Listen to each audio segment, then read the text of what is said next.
안녕하세요. 한가람교회 성도 여러분. 오늘도 아침 묵상을 통해서 하나님의 은혜가 충만한 하루가 되기를 소원합니다. 열왕기상 12장 1절에서 11절까지 말씀 함께 보도록 하겠습니다. 르호보암이 세겜으로 갔으니 이는 온 이스라엘이 그를 왕으로 삼고자 하여 세겜에 이르렀음이더라. 느밧의 아들 여로보암이 전에 솔로몬 왕의 얼굴을 피하여 애굽으로 도망하여 있었더니 이제 그 소문을 듣고 여전히 애굽에 있는 중에 무리가 사람을 보내 그를 불렀더라. 여로보암과 이스라엘의 온 회중이 와서 르호보암에게 말하여 이르되 왕의 아버지가 우리의 멍에를 무겁게 하였으나 왕은 이제 왕의 아버지가 우리에게 시킨 고역과 매운 무거운 멍에를 가볍게 하소서. 그리하시면 우리가 왕을 섬기겠나이다. 르호보암이 대답하되 갔다가 3일 후에 다시 내게로 오라 하매 백성이 가니라. 르호보암 왕이 그의 아버지 솔로몬의 생전에 그 앞에 모셨던 노인들과 의논하여 이르되 너희는 어떻게 충고하여 이 백성에게 대답하게 하겠느냐? 대답하여 이르되 왕이 만일 오늘 이 백성을 섬기는 자가 되어 그들을 섬기고 좋은 말로 대답하여 이르시면 그들이 영원히 왕의 종이 되리이다 하나 왕이 노인들이 자문하는 것을 버리고 자기 앞에 모셔있는 자기와 함께 자라난 어린 사람들과 의논하여 이르되 너희는 어떻게 자문하여 이 백성에게 대답하게 하겠느냐? 백성이 내게 말하기를 왕의 아버지가 우리에게 매운 멍에를 가볍게 하라 하였느니라. 함께 자라난 소년들이 왕께 아뢰어 이르되 이 백성들이 왕께 아뢰기를 왕의 부친이 우리의 멍에를 무겁게 하였으나 왕은 우리를 위하여 가볍게 하라 하였은즉 왕은 대답하기를 내 새끼손가락이 내 아버지의 허리보다 굵으니 내 아버지께서 너희에게 무거운 멍에를 매게 하였으나 이제 나는 너희의 멍에를 더욱 무겁게 할지라. 내 아버지는 채찍으로 너희를 징계하였으나 나는 전갈 채찍으로 너희를 징계하리라 하소서. 사람의 본심은 아주 중요한 순간에 선택을 하면서 드러나게 되어 있습니다. 오늘 본문에서는 솔로몬에게 예언하셨던 왕국의 분열이 르호보암의 선택을 통해서 르호보암의 말을 통해서 어떻게 이루어지는지를 보여주고 있는데요. 사실 우리가 앞에서 솔로몬에게 주신 예언 그리고 여로보암에게 주신 예언을 통하여서 하나님께서 왕국을 분열시킬 것이라는 것을 우리가 알고 있었습니다. 하지만 단순히 솔로몬, 여로보암 때문에 이런 일들이 이루어지는 것이 아니라 직접적으로 그 일을 진행하는 왕국의 분열이 이루어지는 책임자는 르호보암에게 있다라는 것을, 르호보암의 선택이 있다라는 것을 오늘 본문을 통해서 알려주고 있습니다. 먼저 르호보암은 세겜으로 10지파 이스라엘 민족들에게 초대를 받게 됩니다. 왜 초대를 받았을까요? 1절에서 보니까 르호보암이 세겜으로 간 이유가 그를 이스라엘이 왕으로 삼기 위함이었다라고 이야기합니다. 사실 이스라엘 10지파가 초청해서 솔로몬의 아들 르호보암을 왕으로 세우겠다라고 이야기하는 것은 조금 부자연스러워 보일 수 있습니다. 왜냐하면 솔로몬이 아도니아의 반란만 아니었다면 사실상 다윗 왕에게 그 왕위를 물려받는 것은 자연스러운 일이었고요. 역시 솔로몬의 왕위를 르호보암이 물려받는 것은 사실상 부자연스러운 일은 아니었던 것입니다. 자연스럽게 당연히 르호보암이 왕위를 얻어야 되는데 세겜이라는 10지파, 이 북이스라엘의 에브라임 지역, 그곳에 가서 이 왕으로서 세움을 받아야 한다라는 것은 이들이 가지고 있는 어떤 조건이 있다라는 것을 보여주고 있는 것이죠. 그래서 이들은 협상을 하기 위해서 이스라엘 10지파가 피신해 있었던 여로보암을 솔로몬이 죽고 나서 다시 불러들여 그들의 협상가, 그들의 대표로 세우고 나서 오늘 이렇게 요구하게 됩니다. 르호보암에 요구하는 것은 4절의 내용이 있는데요. 이렇게 이야기하죠. 왕의 아버지가 우리의 멍에를 무겁게 하였으나 왕은 이제 왕의 아버지가 우리에게 시킨 고역과 매운 무거운 멍에를 가볍게 하소서. 그리하시면 우리가 왕을 섬기겠나이다. 이 한마디로 이야기하면 솔로몬 때 노동이 너무 많았다는 것입니다. 이 노동을 줄여달라는 것이죠.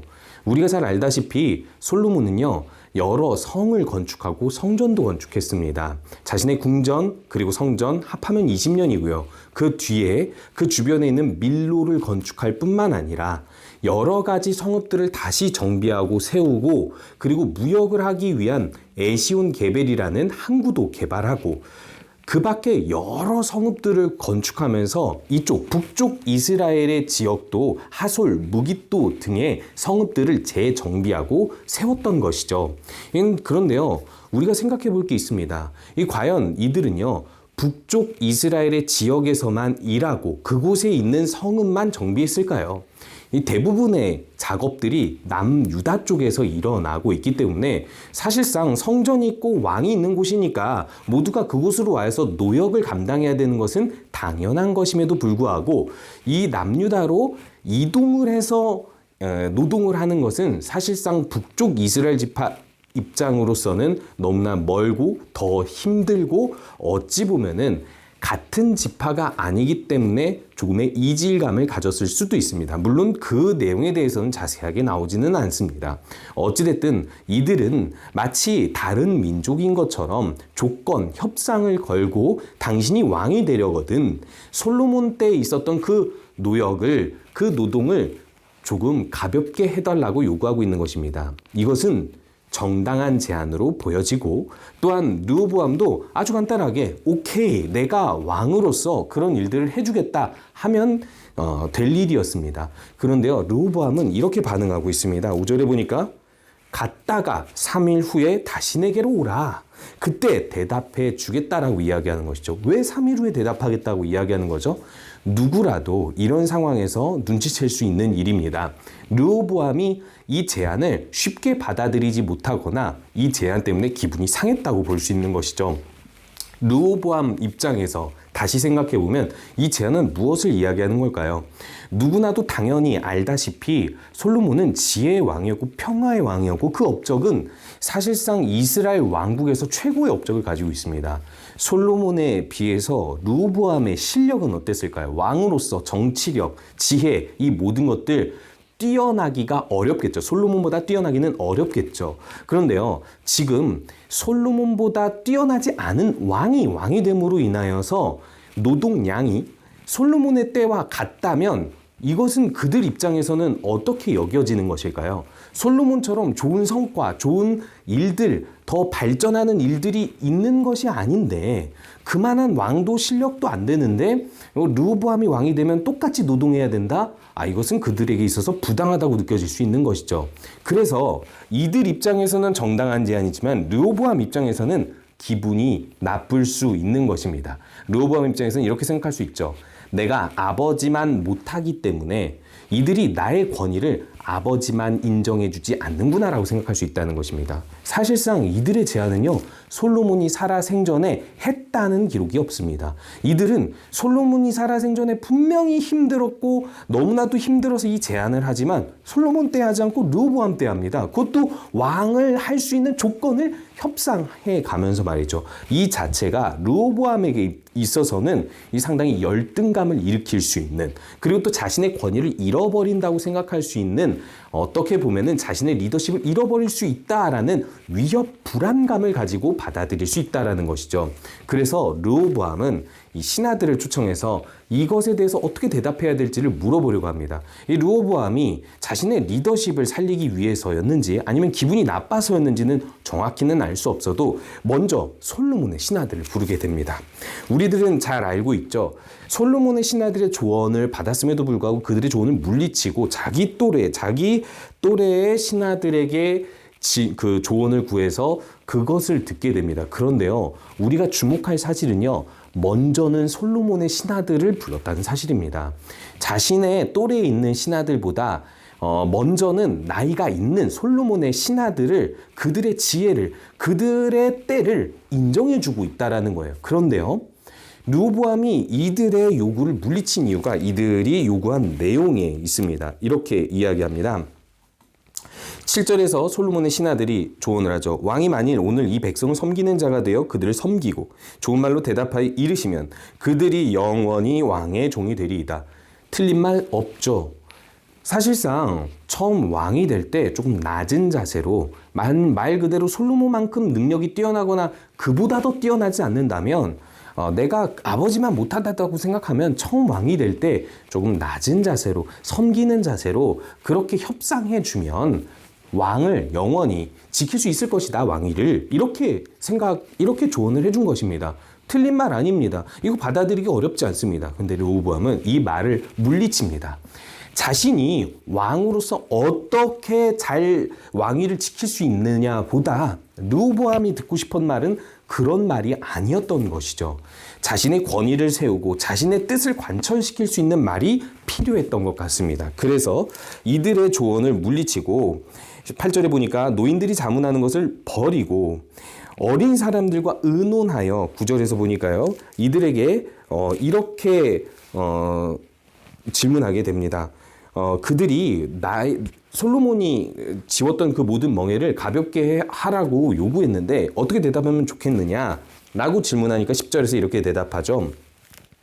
함께 자라난 소년들이 왕께 아뢰어 이르되 이 백성들이 왕께 아뢰기를 왕의 부친이 우리의 멍에를 무겁게 하였으나 왕은 우리를 위하여 가볍게 하라 하였은즉 왕이 대답하기를 내 새끼손가락이 내 아버지의 허리보다 굵으니 라고 이야기하면서 11절의 마지막에 보면요. 채찍으로 내 아버지가 너희를 징계하였다면 나는 정갈 채찍으로 너희를 징계하리라 이렇게 조언하고 있습니다.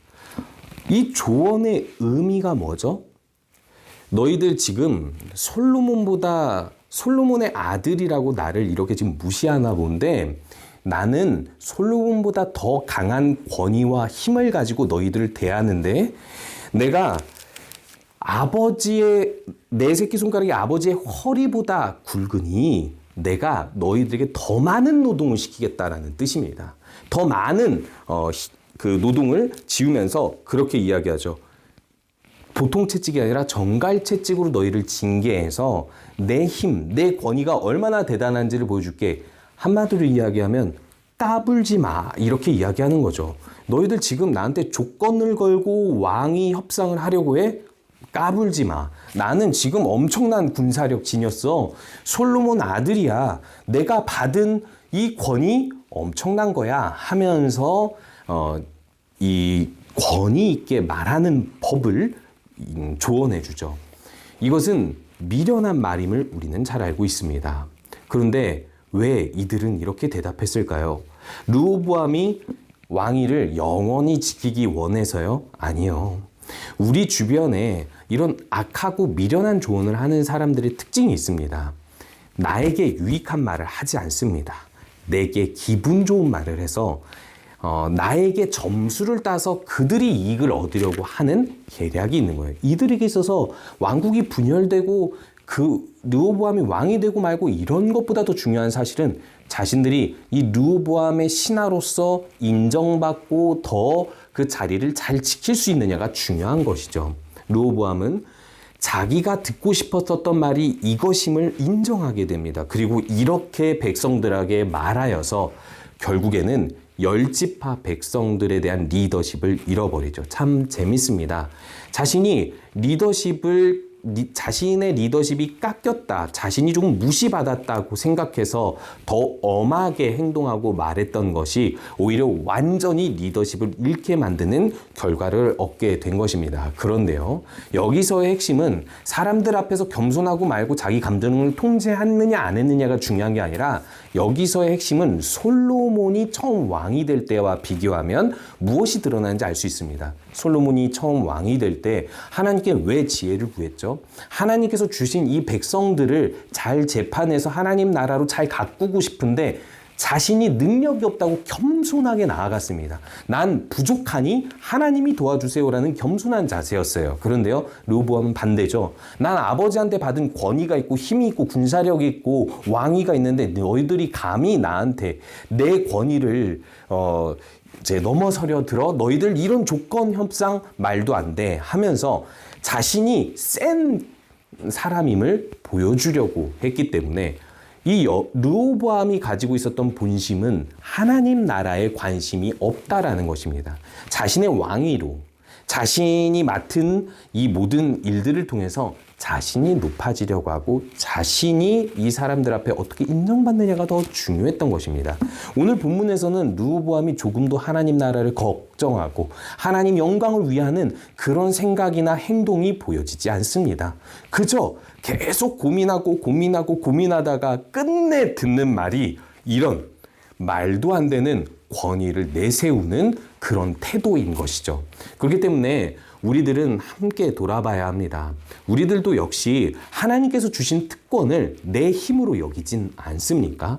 하나님께서 주신 자리, 은사들을 가지고 겸손하게 하나님을 위해 써야 하는데, 사람들 앞에서 겸손하게 나누어 주어야 하는데, 그저 사람들의 힘듦, 그래서 사람들의 상황, 그런 것들은 돌보지 않고 오직 나는 이런 권위를 가지고 있고 난 이런 사람이야 라는 것을 드러내려고만 하진 않습니까? 오늘 우리의 고민, 오늘 우리가 기분이 상해서 어쩌지 못하는 그런 모든 고민들이 어디에 초점이 있는지를 돌아보시기 바랍니다. 하나님입니까? 나입니까? 하나님 나라입니까? 나의 자리입니까? 하나님께서는 오늘 이 르호보암의 사건을 통해서 열지파가 여로보암과 함께 이 왕국이 분열되어서 나가도 그래도 될 만한 아주 자격이 부족한 왕임을 보여주고 있는 것입니다. 그러면 르호보암은 남유다를 책임질 만큼, 한 지파는 책임질 만큼 위대한 왕이었을까요? 아닙니다. 그것 역시 앞에서 솔로몬의 때 이야기한 것처럼 다윗에게 주신 언약 때문에 하나님이 은혜를 주신 것뿐이죠. 오늘 우리가 이렇게 생각해야 합니다. 나는 솔로몬과 같은가, 다윗과 같은가, 르호보암 같은가? 하나님이 원하시는 모습은 무엇입니까? 능력 아닙니다. 겸손입니다. 하나님 앞에서 겸손한 마음으로 주님의 뜻을 구하고 주님의 능력을 구하고 주님 앞에 하나님께서 말씀해 주시는 대로 주님의 뜻대로 살아가고자 하는 성도님들 되시기 바랍니다. 우리 함께 기도하겠습니다. 겸손하게 타인의 말을 속히 들을 수 있는 귀를 주시옵소서. 개인의 비전보다 하나님 나라의 비전이 먼저가 되게 하여 주시옵소서. 칠레 하봉 선교사님 위해서 기도할 때에는 진행하고 있는 모든 양육 과정이 순탄하게 진행되도록 기도해 주시기 바랍니다. 우리 함께 기도하겠습니다.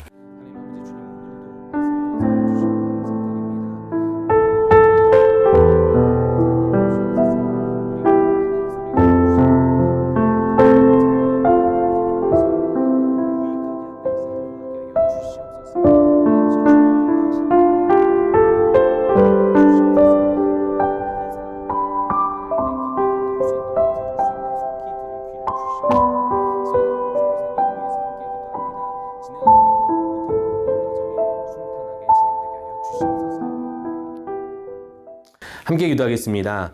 하나님, 르호보암을 통해서 우리 자신을 돌아봅니다. 르호보암이 얼마나 능력이 있든 그가 받은 왕위는 겸손하게 받아들이며 하나님의 뜻을 구하고 사람들의 말을 들었어야 했습니다. 마찬가지로 우리도 겸손하게 하나님의 뜻을 듣고 생각하며 사람들의 말에 귀 기울일 수 있는 그런 겸손한 믿음을 가지게 해주시옵소서. 칠레 하봉 선교사님 위해서도 함께 기도합니다. 그 모든 진행하는 양육 과정 순탄하게 진행되게 하여 주시옵소서. 예수님의 이름으로 기도합니다. 아멘.